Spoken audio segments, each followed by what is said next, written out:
Good afternoon, ladies and gentlemen. You have tuned into the Rebel News live stream on this, a Friday, December 5th, 2025. I'm David Menzies, and before I introduce my co-host and our guests, I just want to apologize. We're about 12 minutes late. I'm not sure who to blame, gremlins in the system or maybe some Mark Carney liberals interfering with our broadcast. I'll let you decide, folks, but thank you for your patience. Anyways, better late than never, as the saying goes. So first of all, I want to introduce from beautiful BC, my beloved co-host, Drea Humphrey. How you doing, Drea? I'm doing good. You can partly blame me. I don't know what's going on with my laptop today, but any excuse to throw it at the bad No guys. worries at all. And I'm very happy to have Rod Giltaca. Rod is the CEO and the executive director of the Canadian Coalition for Firearm Rights. Rod, thank you so much for joining the show. Thanks for having me. Fantastic. And of course, speaking of beloved, well, there's my Quebec colleague, Alexa Lavoie. How you doing, Alexa? You staying warm? I hear it's quite the cold wave in your neck of the woods. It's good for wrinkle. I didn't know You that. feel like young. For sure. Well, speaking of firearms, that is very much in the news today. So we're very happy to have Rod on board for this because he has forgotten more about firearms than I'm ever going to learn. And guess what, folks? The government is launching a review of firearms classifications. And maybe we should flip to the safety minister. Do we have a video on that, guys? Here's our safety minister, whose surname I cannot pronounce, so I will just call him Gary. Perhaps the most, oh no, it's not Gary, is it? It is, sorry, just the wrong. It's the last name, yeah, that's hard. 100%. Let's see who, let's hear what Gary has to say. Perhaps the most incompetent and stupid minister in the Mark Carney cabinet. And wow, that is one hell of a benchmark. Check it out. Abiding owners. We are taking a number of very important steps to get guns off our streets. It starts with criminal code amendments that Minister Fraser is putting through the House as we speak. It starts with Bill C-12 with respect to a stronger border, along with our $1.3 billion investments at the border. We're adding 1,000 new RCMP and CBSA personnel to ensure that our borders are more secure, and we tackle the issues around transnational organized crime that works to make sure that guns are off our street. The assault-style firearms compensation program is an additional measure that we have been working on. It prohibits 2,500 firearms from our streets. It essentially are assault-style firearms that are meant to cause maximum harm to individuals. These are not the type of firearms that are used for hunting or other types of leisure activity. These are lethal weapons that we're taking off our streets. In the context of all the things that we're doing, what we want to ensure is those who have licensed firearms are able to get compensated for firearms that they're unable to use in their future. So that is essentially what we're doing, compensating them and making sure that they're not out of pocket. And it is a program that is needed in the context of all the work that we're doing around making sure our guns are off our streets. Rod, let's start with you because you are the firearms rights guru.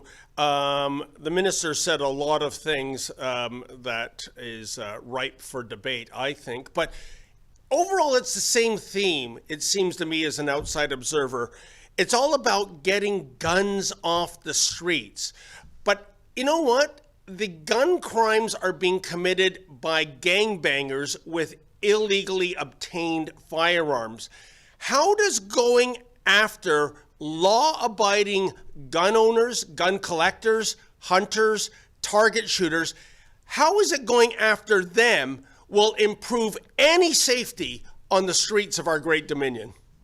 Well, it obviously isn't. Even the police are begging the government to throw this whole thing into reverse. The police are begging them, and that's very unusual. For people that aren't familiar with our topic, that is very unusual for the police to show up on the side of people that own guns.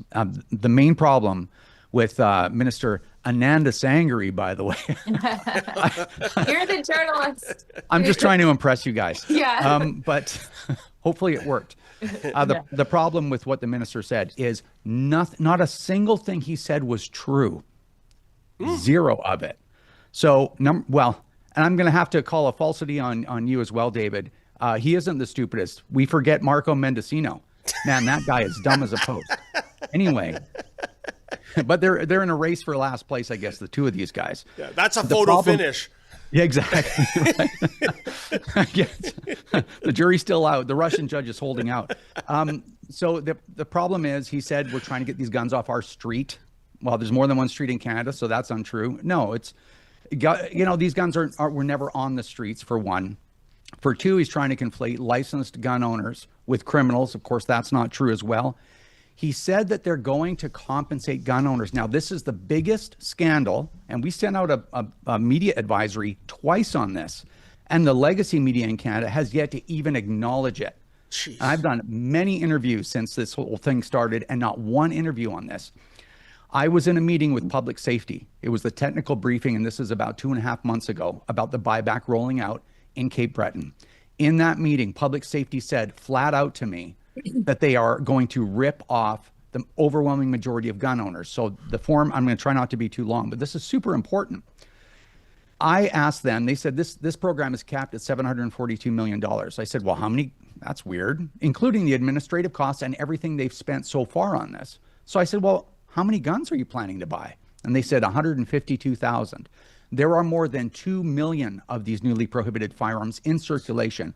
So the story is wildly scandalous, because if the Liberals cared at all about actual public safety, and this was truly about public safety, they would buy all of them for everyone that would participate. They would encourage gun owners to participate, but instead they invite the gun lobby into a technical briefing, tell them they're going to rip everybody off, basically, so that people don't participate, and they hang on to these guns illegally. That way they don't have to spend the probably $5 billion that this program actually would cost. So, and the last thing, I know I've been talking for a minute, but he said that these are specifically guns that are particularly lethal. These are weapons of war, soldiers to kill other soldiers, all the rest of that stuff.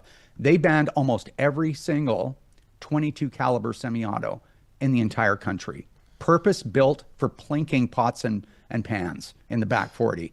This is among the variety of firearms that have nothing to do with a threat to public safety. So I tell you, I am so tired of the lies and manipulation, and but they got their foot to the floor. Sorry for the long commentary. No, it's very worthwhile. And Alexa, to Rod's point, I mean, I find that particularly egregious and outrageous that they're openly saying, yeah, if you're a firearm owner, when it comes to compensation, we're going to rip you off.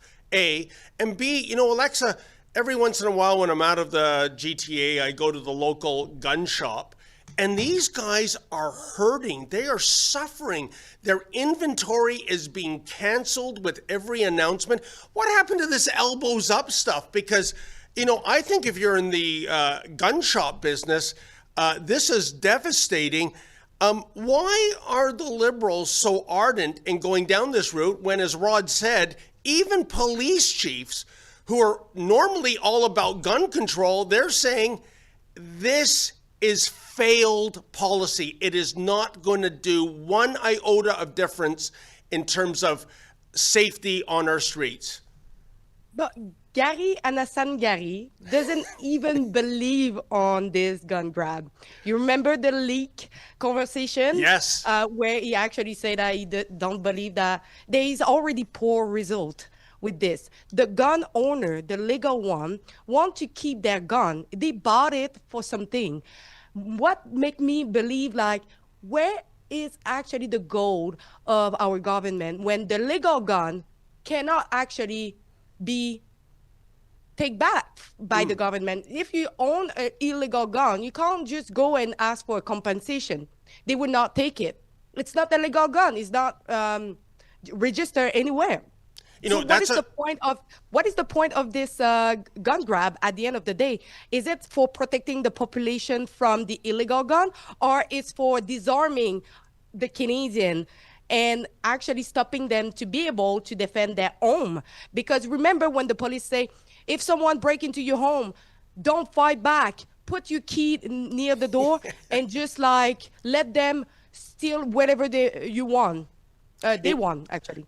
Great points, Alexa. I forgot about that leaked call. And of course, Gary's excuse, I didn't know I was being recorded. Yeah, so that allows you to lie. Unbelievable.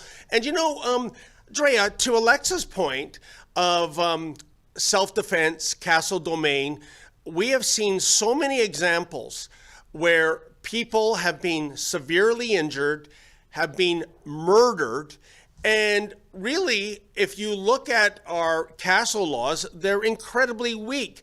It's all about, yeah, you can fight back, you can use self-defense, but it can't be unreasonable force.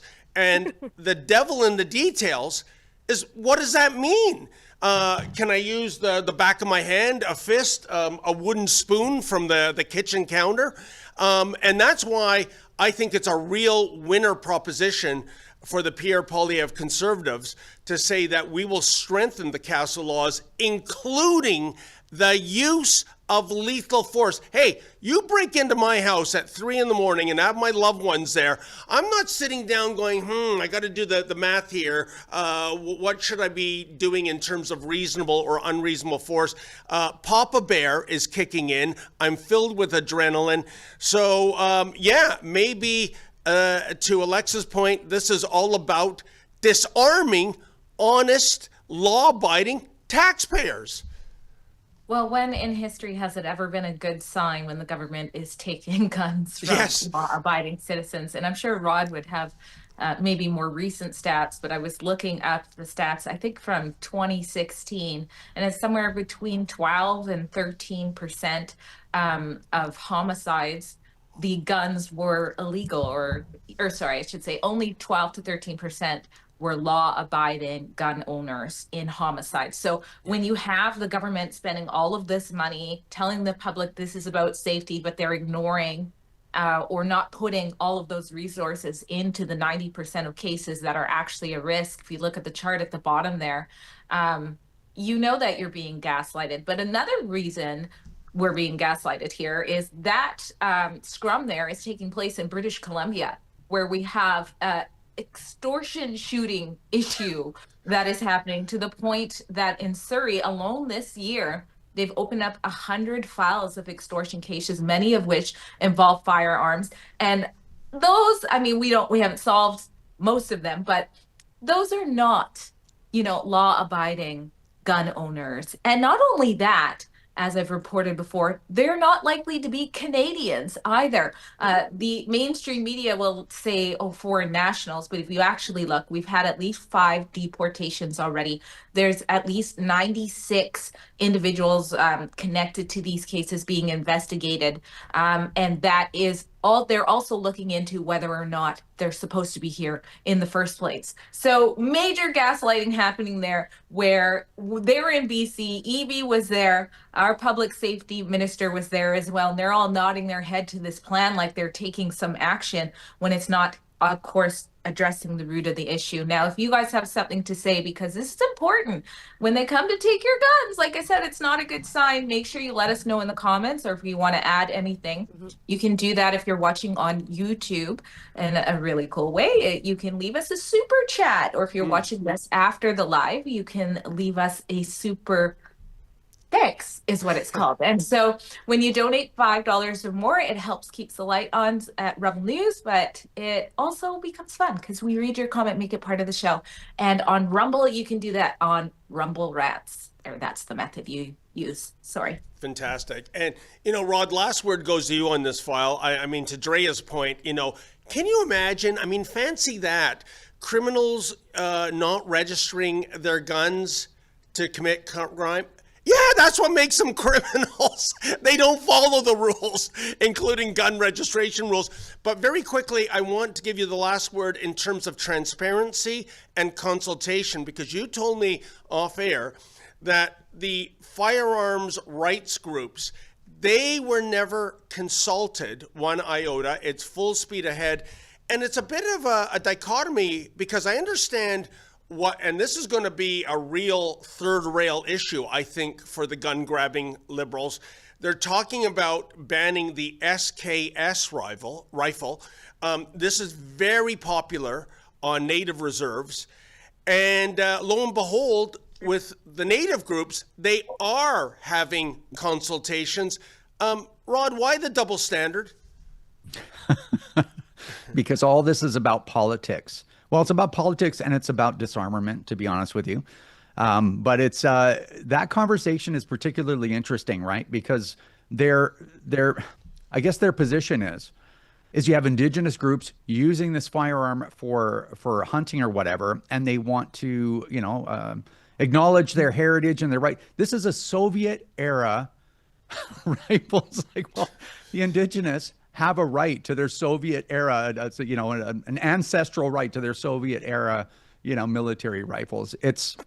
They're just afraid of the indigenous is the end at what it is at the end of the day, because this whole thing is heading to a point where they're going to have to start arresting, charging, convicting, and imprisoning law-abiding people. And they're particularly afraid of noncompliance from indigenous Canadians, right? So again, there's no connection to public safety. It's all about politics and optics and disarmament. They don't think, the elite ruling class of Canada don't think that we should have guns. They can have guns to protect themselves and private security paid for from our tax dollars, but not you. So it's a very frustrating situation. No, great point, Rod. And talk about horrible optics. Can you imagine the RCMP going onto native reserves with the threat, we're going to put you under arrest unless you hand over our rifles? Well, so much for the truth and reconciliation process. Unbelievable. So let's switch gears. Another big issue is immigration. And I think we have some video from Conservative MP Michelle Rempel. And it's all about rapping. What's this about? Let's check it out. She can't even answer a basic question. So I'm asking you, you have people, non-citizens who have been convicted of sexual assault, and judges are using a serious criminality loophole that's in your bill, in your department. Do you think that should maybe be changed? People who are committing serious offenses will be deported.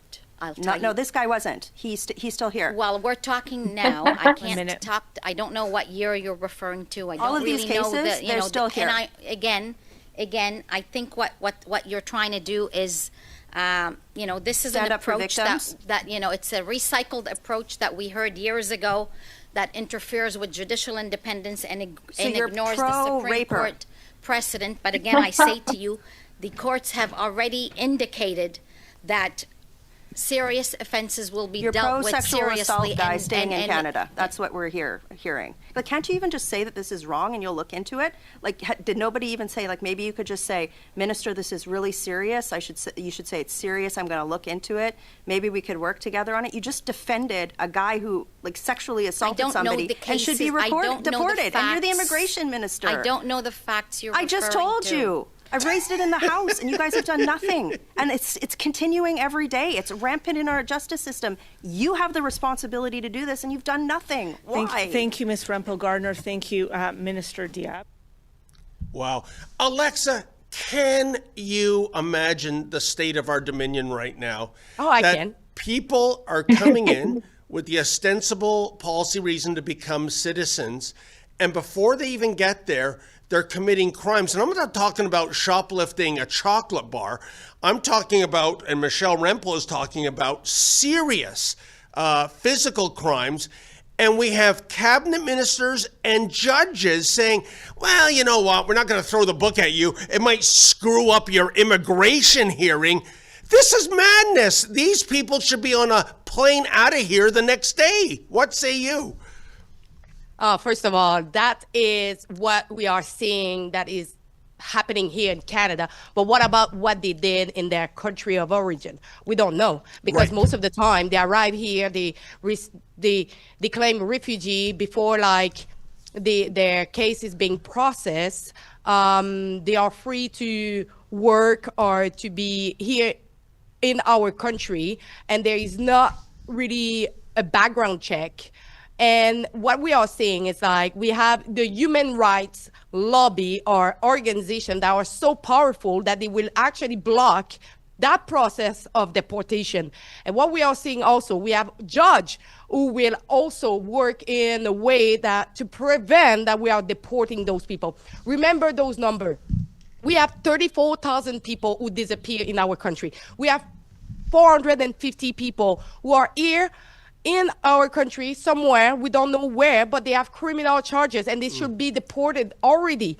Our country is a joke. There is no deterrent for those people to commit crime because they are not being deported.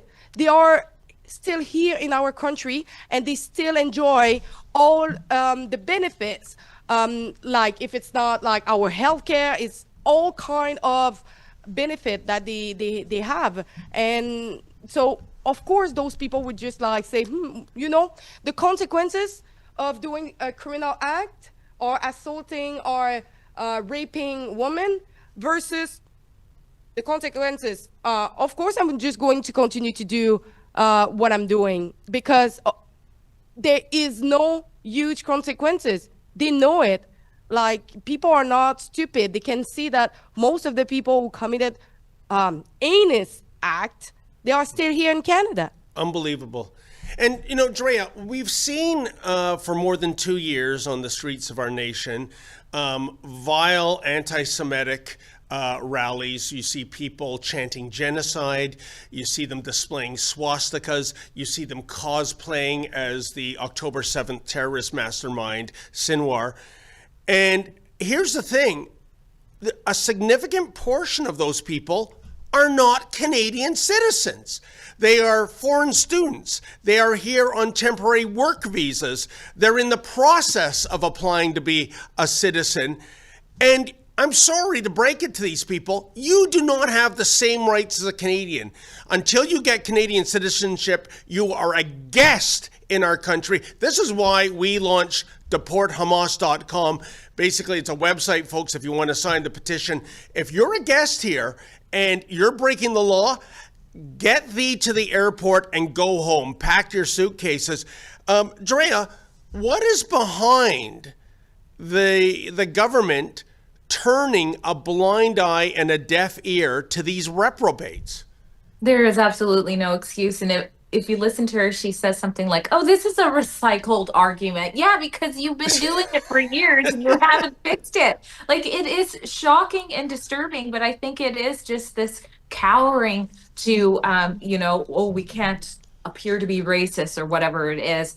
But also, I'm still in shock from what I learned, I think it was last week, which is that a lot of these people, a significant amount, are coming in here via one click, an app that within a minute they get accepted to come here in Canada, and then they're expected to continue the assessment process once they're here on the soil. And like Alexa's saying, we lose so many of them. So who are those people? Who are the thousands of people every year who come here? They are supposed to be wanting the Canadian life, but have zero interest in actually becoming Canadian because they just disappear once they're on the soil here. Yeah, and surely, Drea, they wouldn't be lying when they're using their phone to self-report. I mean, that is the biggest joke of all. But, you know, Rod, here's the thing. I think the unspoken strategy in terms of the federal Liberals is this. Come from wherever you are. We don't care if you have a criminal record. We don't care what kind of crimes you commit in Canada. But here's the quid pro quo. Every 4 years or so, when you go to the ballot box, just remember, it was Team Red that brought you in. Just put the X beside your Liberal candidate. Is this what it's about? Changing the demographics so that the Liberals will ostensibly always remain in power? We know that's what they want to do, but is this what's really going on here? I don't know. I'm trying to avoid implying that it's worse than that, because every aspect of what made Canada a sought after place to go for immigrants, every system is being wrecked. Right. So I could, the replacement theory. Yeah, I think that's part of it. But immigrants being allowed, being protected while they commit incredible crimes like violence and just the most heinous crimes. Disarming all the people that get a criminal record check every 24 hours, even things that can be illustrated where Drea and I are from here in the lower mainland of Vancouver. The federal government commits $4 million to fight back against this massive extortion problem, including murder and this takeover by cartels. $4 million, but they're willing to spend $1 billion on taking my guns away. Yeah. They want crime, chaos, and mayhem. And so I think, and I'm trying to be not overly inflammatory, but why? So I think it's not for me to answer, but Canadians need to think about that. And further, I try not to just farm the outrage. What is the solution? And the solution is anyone that didn't participate in the last election, we may get one more election in this country. I don't know. That's not guaranteed, I don't think. But if we do, everyone has to make it their business to try to get these Liberals out.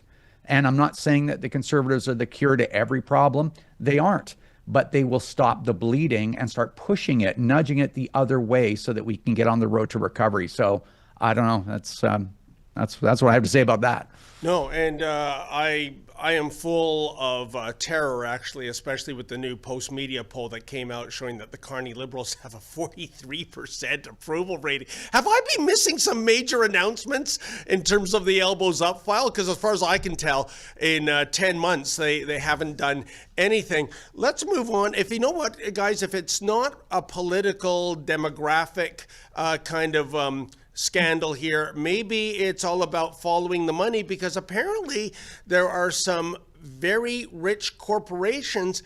You know what? They very much like a lot of cheap foreign labor. Why don't we... Wait a minute. It's because it's happening everywhere. It's not just in Canada. Look at England. Look at Germany. Look at France. Yep. It's happening in all Western country. There is something that is happening.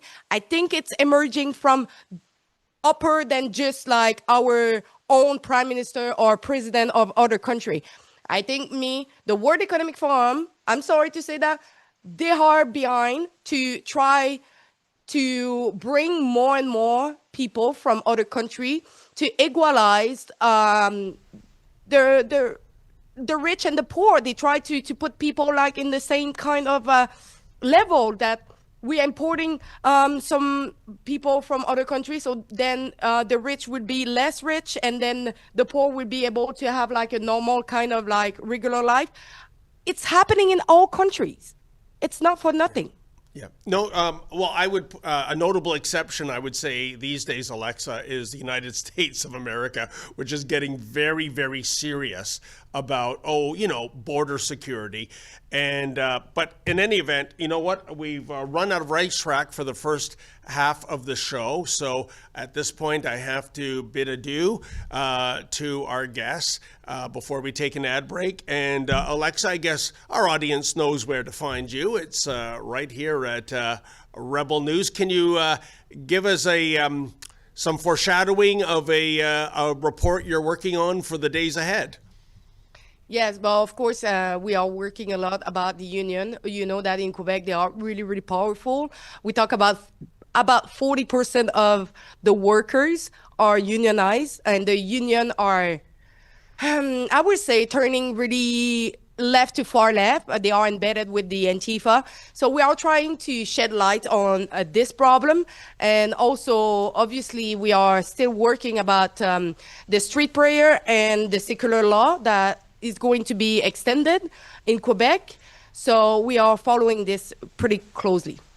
Yeah, these are fascinating and very important stories. And for the love of God, Alexa, please be safe out there. These reprobates have no reservation of physically assaulting a woman practicing journalism. It is just a terrible landscape there.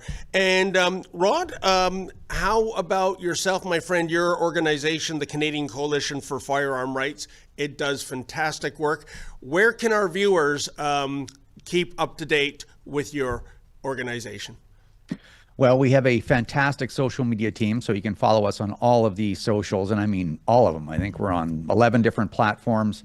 If you're interested in supporting the CCFR, we have a big national campaign coming out, as well as we will be participating, as we did in the next election, should there be one. We were actually the 7th largest third-party advertiser in the entire country in the last election. So we've been able to put a lot of weight behind this. But anyway, you can support the organization if you choose at ccfr.ca. And one parting question for you, Rod. You know, the Minister, Gary, was talking about banning assault-style firearms. You know, Lady Menzies this summer gave me a firearm, an assault firearm, even though I don't have a PAL. So, is that illegal? No, you see, it is A-salt, S-A-L-T. It's to shoot wasps in the backyard. How soon before they ban that, Gary? Rod? They might, honestly. Look at the lighter, like the lighter. Yeah, the lighters in Vancouver. Yeah. Unbelievable. Okay. Well, Alexa, Rod, thank you so much for your time. Have a wonderful and safe weekend, will you? Thank you so much. Okay. Thank you. Big news, Rebel News now has premium memberships on X, Locals, and right here on YouTube. For just $4.99 a month on YouTube, you'll get loyalty badges, custom emojis, and access to members-only chats during our live streams. At $8.99 a month, you'll also unlock Rebel News Plus shows and our documentaries. But here's the catch. YouTube could cancel that premium tier at any time. That's why the best way to support us is at rebelnewsplus.com. It's just $8 a month, cheaper if you go annual, and you'll get exclusive extras like an ad-free site, comments access, and even the chance to submit op-eds. Wherever you join us, thanks for keeping our independent journalism alive and strong. You like the hat? Me too. Same strong message about making Canada great again, but in a really cool color. Black and gold. There's other colors available, and it's an all Canadian site. So if you want to signal your tribe or trigger a Liberal, go to mcgahats.ca today. Canadians know the national anthem. They stand in silence to remember those who died for this country. But not every Canadian knows their rights and freedoms. The Freedom Passport will change that. It looks and feels like a Canadian passport, but contains the Canadian Charter of Rights and Freedoms in a portable, easy-to-read format. The Freedom Passport. Order one for yourself and for all the freedom lovers that you love at freedompassport.ca.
Well, Drea, why don't we switch gears and go to your neck of the woods? You know, so-called sleepy Why don't we British. do that when we talk about my shirt? Oh, You know. absolutely. Yeah, look Yes. at this. It is the season. 'Tis the season. So this is one of our awesome Rebel merch for Christmas. All I want for Christmas is a new prime minister. And we've had that for more than one term, sadly, in Canada. So it still applies.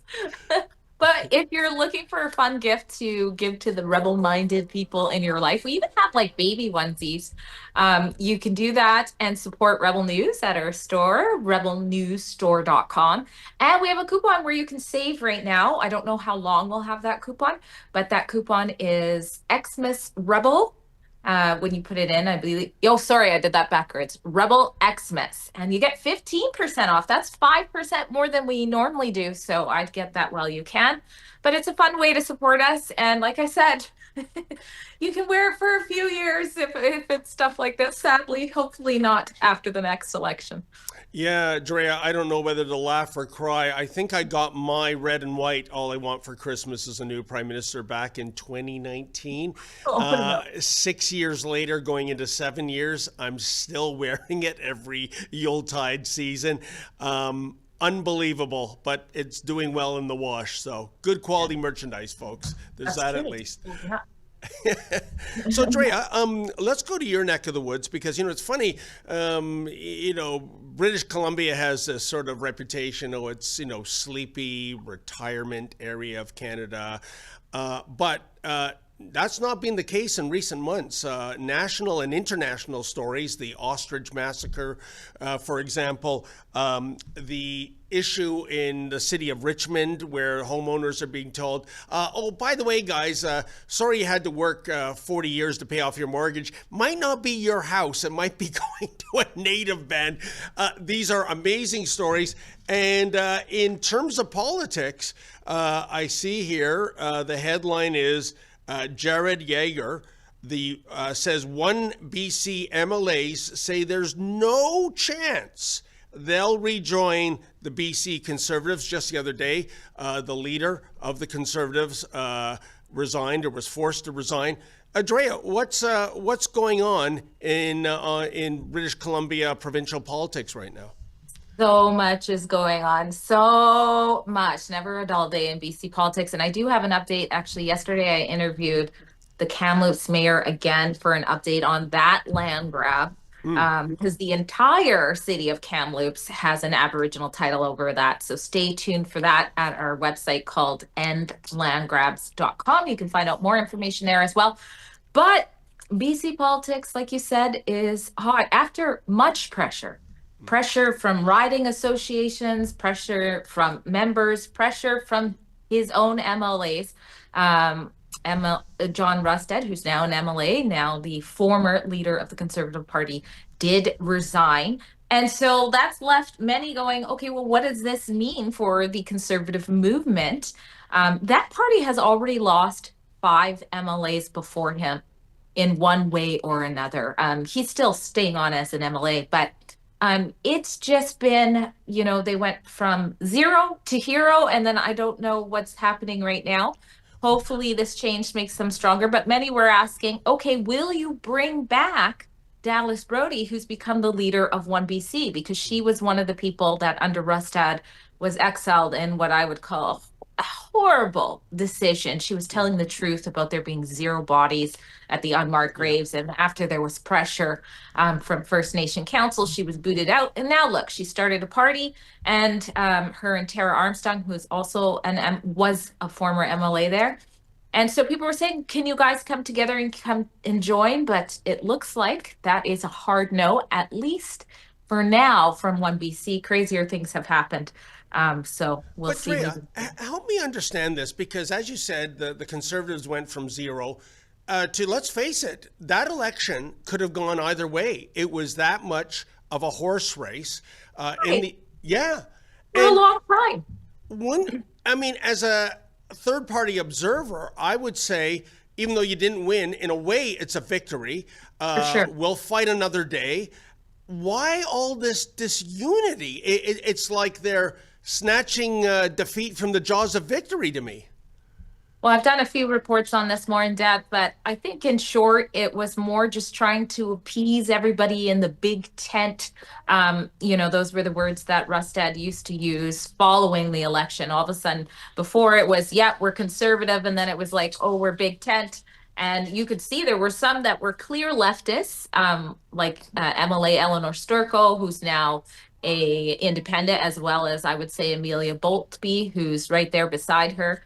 And then there was, some, unapologetically conservatives like Jordan Keeley, Dallas Brody, Tara Armstrong, and then there's a mix in between. So I think that definitely caused a lot of tension and a lot of confusion to their own donors and their members. And now if you go to my X, one of the top posts there, it shows the potential candidates for replacement, because right now Trevor Helfer has stepped in, as interim leader, but he's expressed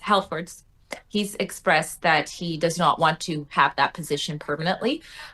So the prospective potential runner-ups for the position are Abbotsford Langley MLA Harman Bangu, who we've interviewed a few times here on Rebel over various things. Kamloops MLA Peter Milbar, I don't know if you guys see that, but and then the other one, there we go. There you have their faces, and I can cheat and make sure Milbar.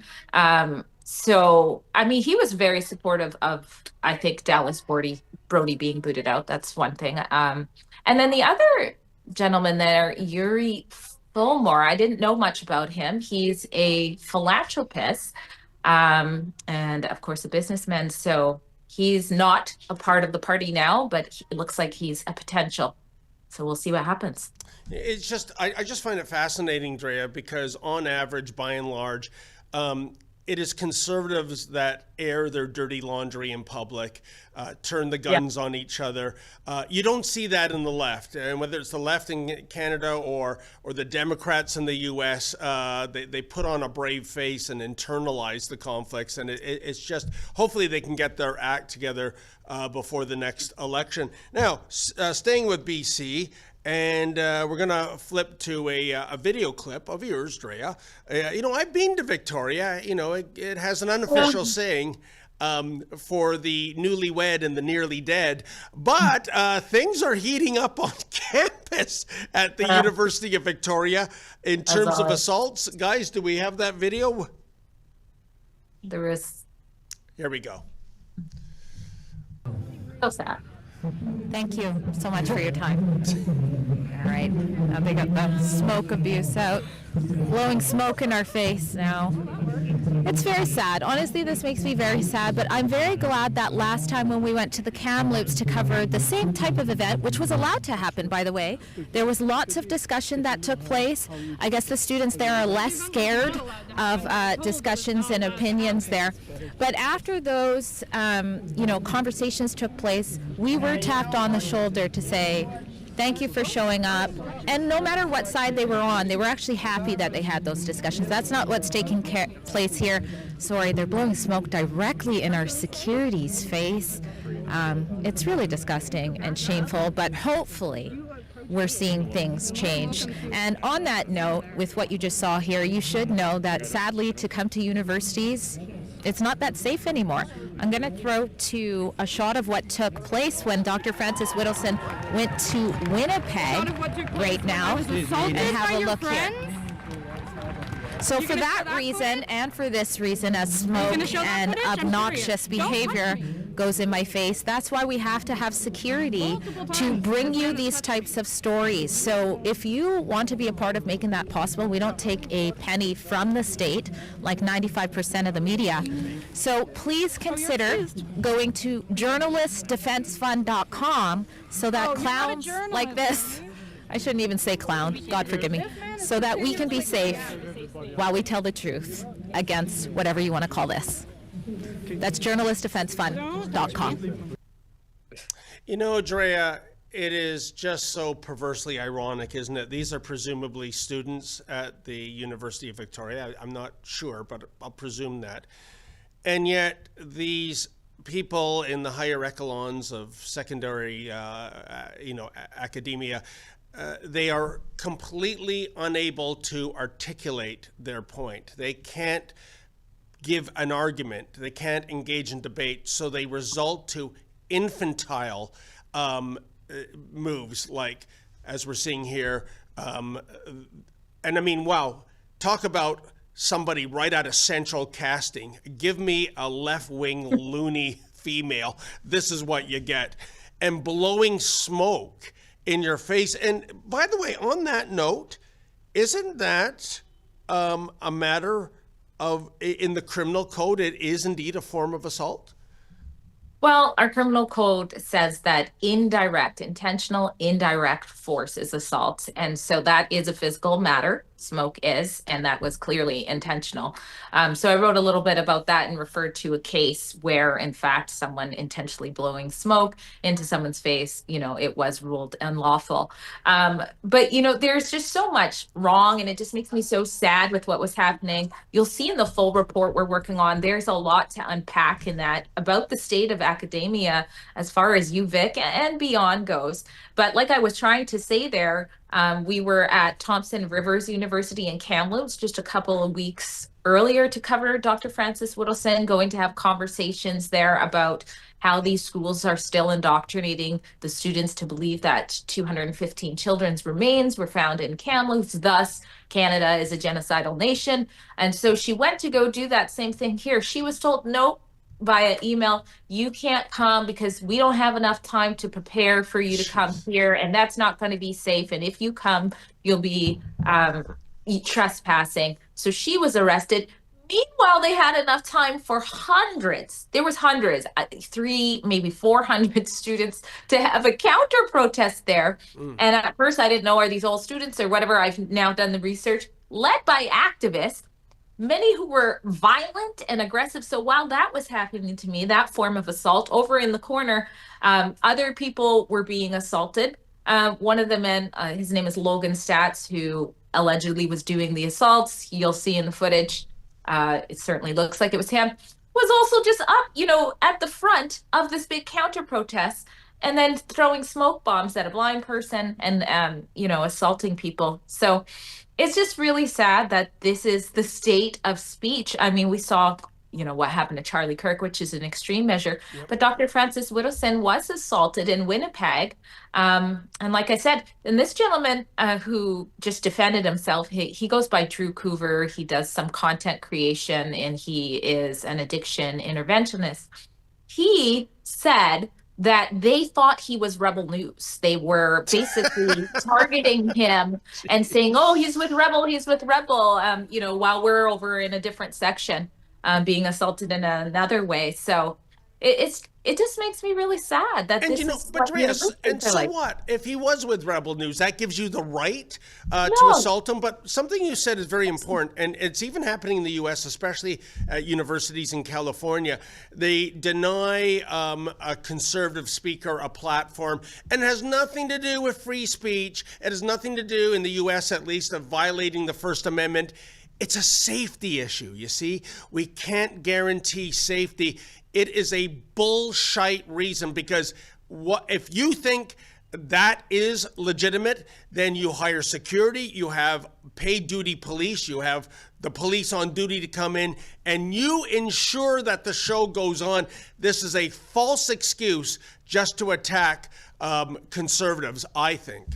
Well, again, I've had time to process things when so much is happening, on the ground. You're just trying to bring the people the news as it is. But when I was at the Thompson Rivers University in Kamloops, they had more formally cautioned Dr. Whittleson and said, if you come, we will pursue this matter to the full extent of the law.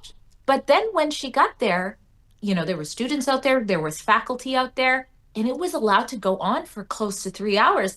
So I was like, this is weird. Like, they never shut it down. They allowed it to happen. And you know what occurred to me like a week later? I thought, I wonder if it has something to do with the land grab.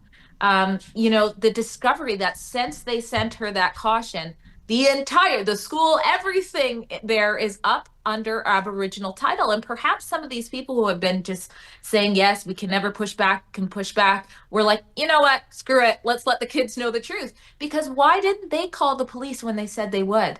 But Victoria's another story. And Drea, I'm very happy you mentioned Charlie Kirk's name, because that is the ultimate example of shutting down so-called offensive speech.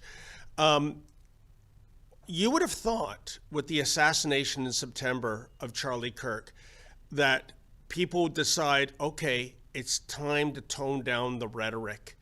And yet, what did we see in the aftermath? We saw people openly going on social media, not hiding their identities, not using a false name, and saying, you know, this was a good thing. He deserved it. And Drea, I know there's not much you can point out that's worse than being killed via assassination, but I have to pose the question. What do you think was worse?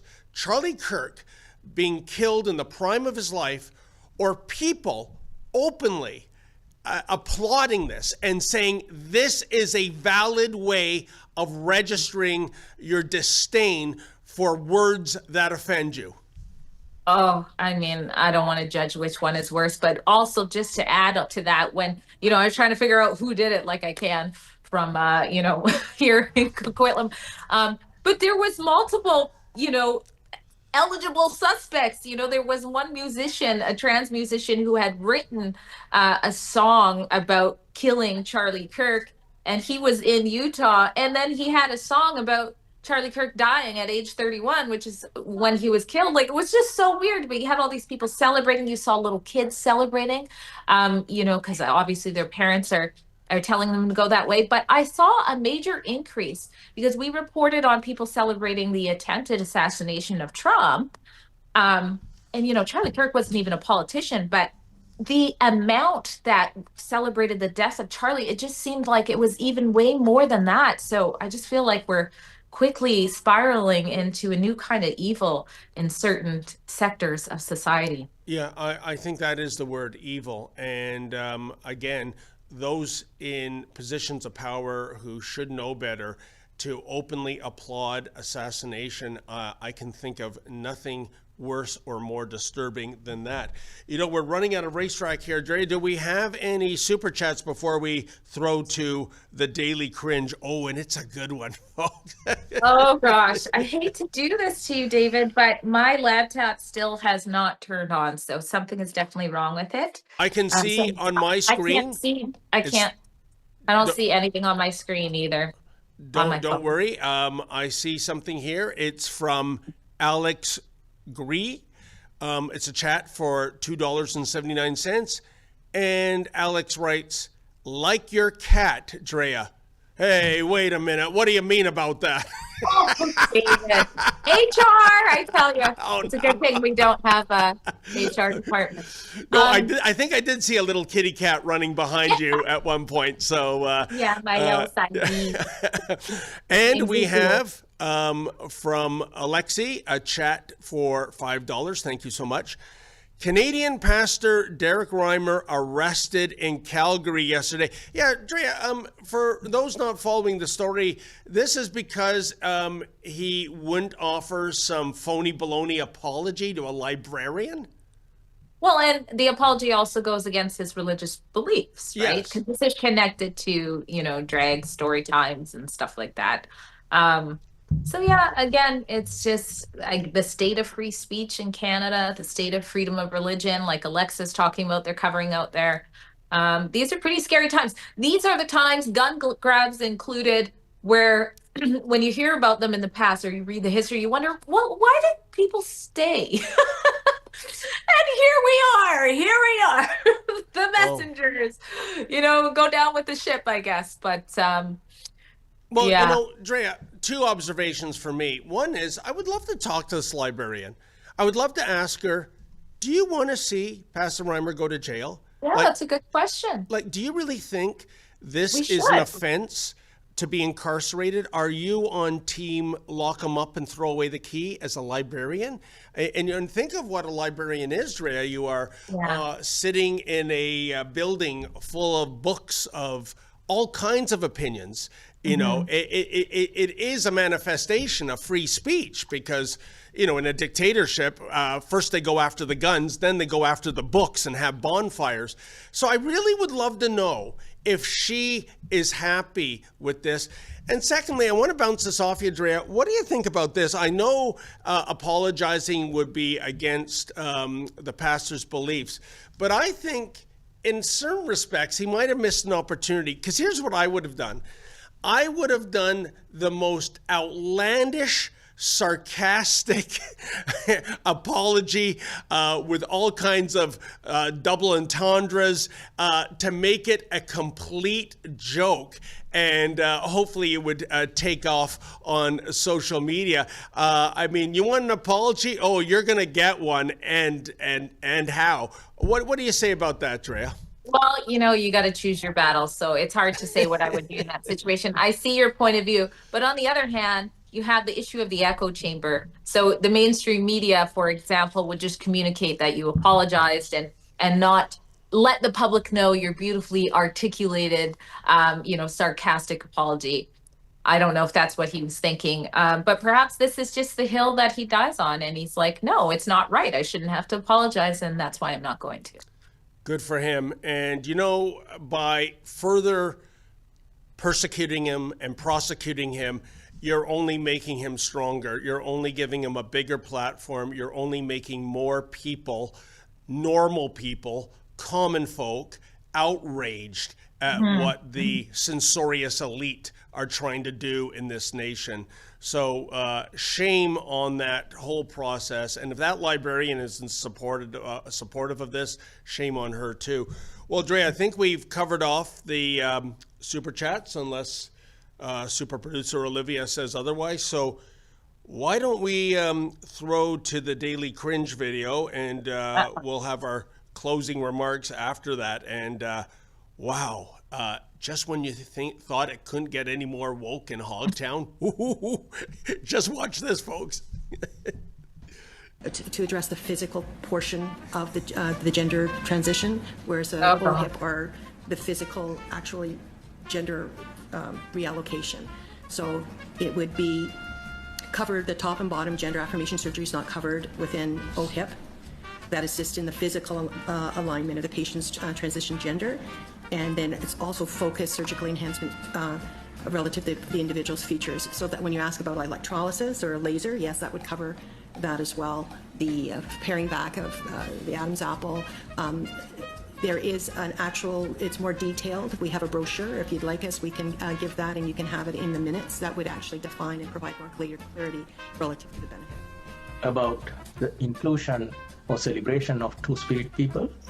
I'm asking this question as a settler who's benefiting from living on the stolen lands of Indigenous peoples. Oh my God. Two-Spirit peoples, I am of the belief that needs to be included and also identified in this process, specifically in their affirmation of their identities, Two-Spirit identities in plural.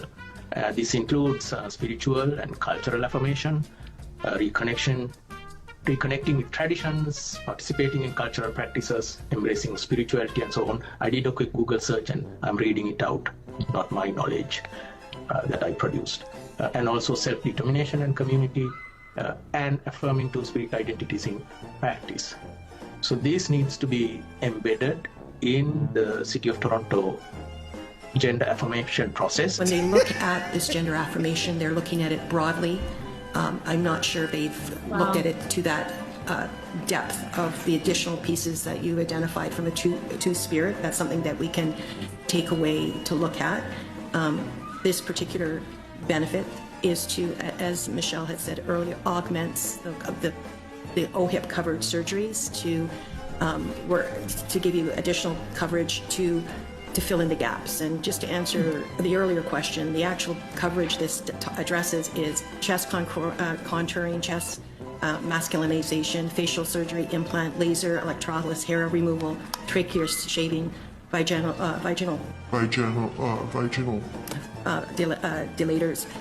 dilators and vocal surgeries. It's more from a physical perspective versus the spiritual piece, I think. So we can go back and see what else is being looked at in Green Shield. We'd be more than happy to do that. As I said, Green Shield is very committed to DII in this particular segment. Drea, so much to unpack there. First of all, I want to say this. This is the city of Toronto. You know what your bailiwick is? It's picking up the trash, filling in potholes, plowing the snow, all right? It's not going into this spirit unicorn universe. And I just want to say something that's really grinding my gears here. If you're a guy that wants to be a chick and vice versa, and you want to go through the surgery process, okay. We're all about freedom. But you know what? You pay for it. It's on your dime. Why does the taxpayer have to be on the hook for non-life-threatening surgery? Basically cosmetic surgery. You know, I was just talking to a lady the other day in my neck of the woods. She just had breast implants.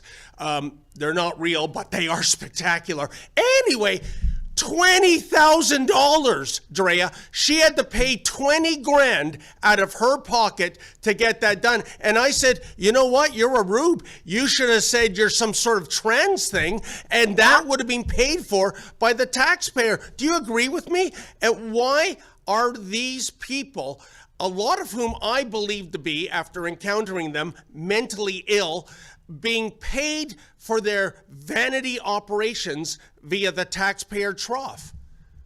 There's so much wrong with that, but this has already happened. If you remember, 1 or 2 years ago, there was a male who wanted to stay male, but also have a female, yes. And our government said we had to pay for that total experiment Frankenstein situation, that individual probably has by now.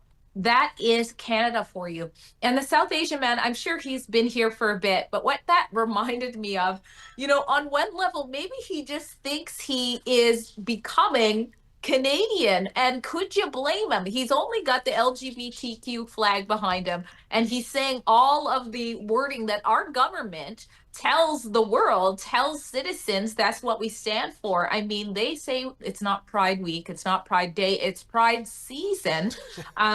The amount of money they put into this stuff. So he's just checking off the boxes, I think. Well, Drea, two things.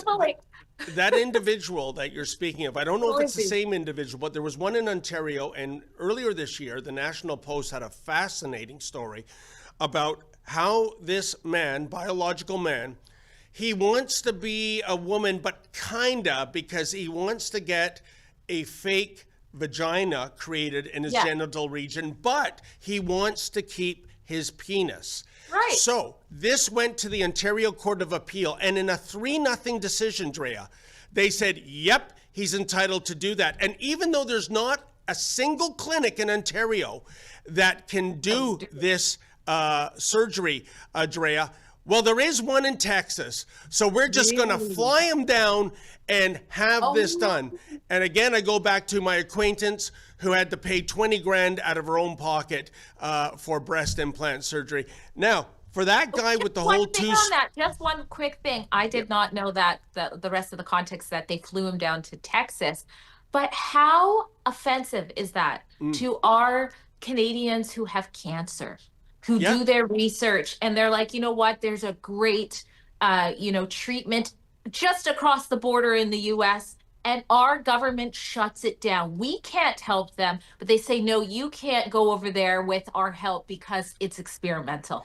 That is so shocking. 100%. But Drea, again, I go back sort of to the Charlie Kirk question. Who do you have more contempt for? This person that only goes by the name of KS, uses female pronouns, but does not identify as either fully female or fully male. Oh my God, lock him up already. Who do you have more contempt for?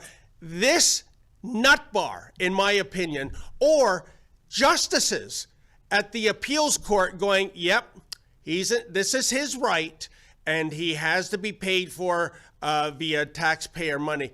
I am terrified of ever going in front of one of those justices, even for a parking ticket, to tell you the truth.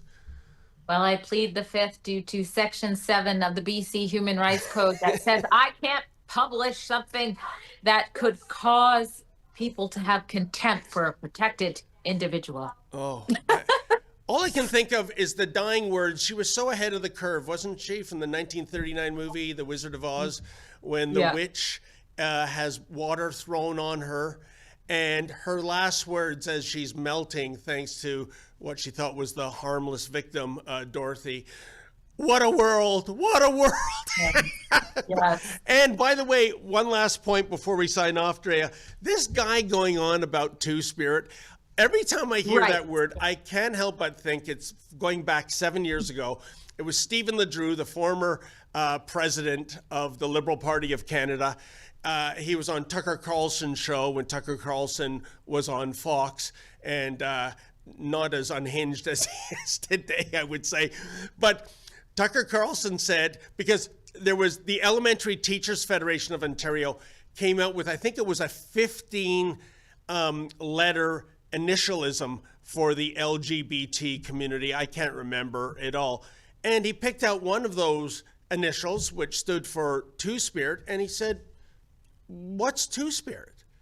And Mr. LeDrew said, "Oh, well, Tucker, obviously that's somebody that's confused. They don't know if they're fish or fowl, frick or frack." Tucker's career was ended that night. Bell Media hired him. Right. And the reason why Stephen LeDrew was on Tucker's show was to defend Canada as being a bastion of free speech. Oh, so horrible, man. Oh. Oh, you can't make this up. All right, guys. Well, Drea, thank you so much for co-hosting. Always a delight to see you. I think I'll see you in person at our Christmas party in the days ahead. Can't wait. And folks, thank you so much for tuning in. A special thank you to those who gave us a super chat. That's how we keep the lights on. I will be back on Monday with the sensational Sheila Gunn-Reid. I want you all to have a wonderful weekend. And as always, stay safe and stay sane. Who is your favorite Rebel News reporter? We're having our annual Rebby Awards 2025 edition, and the most exciting category is Viewer's Choice. You get to vote. Who's the best Rebel? Now, I find that an impossible question to answer, like asking which of your own children you love the most, but it is a fun way for our viewers to show our journalists how much they appreciate their work. From our coverage of Mark Carney's election, to the anti-Semitic crime wave across Canada, to the ostrich battle, to fighting for free speech, our journalism has never been more important, and our team of reporters has never been more courageous. Go to www.viewerschoiceawards.ca. Each Rebel News viewer gets just one vote, so cast it wisely. Vote now. We will announce the results on Friday, December 12th. Now, I know it's hard to choose your favorite Rebel. They're all great, but it's in the spirit of friendly competition, and I genuinely want to know what our viewers think. The CBC would never let the public rank their reporters. Go to www.viewerschoiceawards.ca. Vote now, and good luck.